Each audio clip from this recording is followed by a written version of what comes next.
As an engineer, communication is key.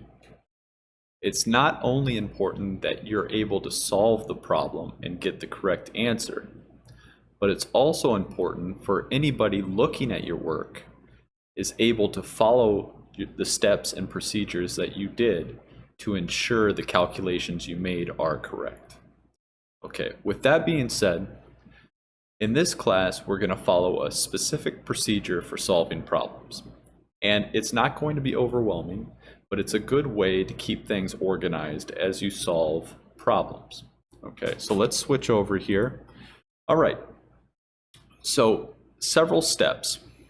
All right, the first step that you're going to write down is what is known in the problem. Now, in this class, the book usually gives you a certain amount of information. All right.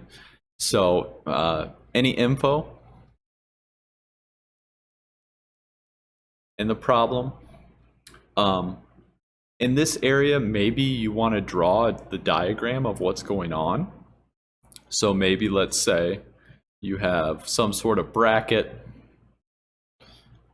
and there's a downward force here and maybe another force up here. So maybe you want to draw a diagram of what's going on just so you get these things straight in your head and someone else that's looking at your work knows what F1 means and what F2 means. All right, so that's any info that's known about the problem. Moving on, what are we trying to find? So what is the problem asking for? So usually this is something simple, maybe like, maybe we're trying to solve for F1.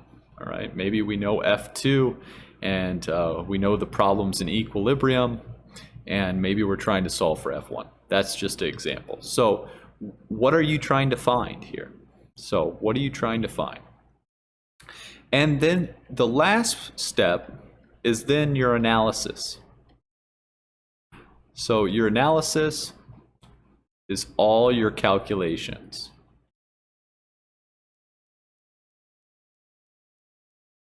And someone reading your procedure here must be able to follow it, all right?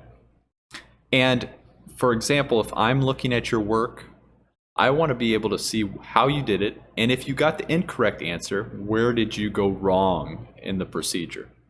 And if you can show me that, and if it's just a simple, decimal point off here or there, chances are I'm not going to take off very many points, if any at all, if it's just a simple calculation error, but the procedure is correct.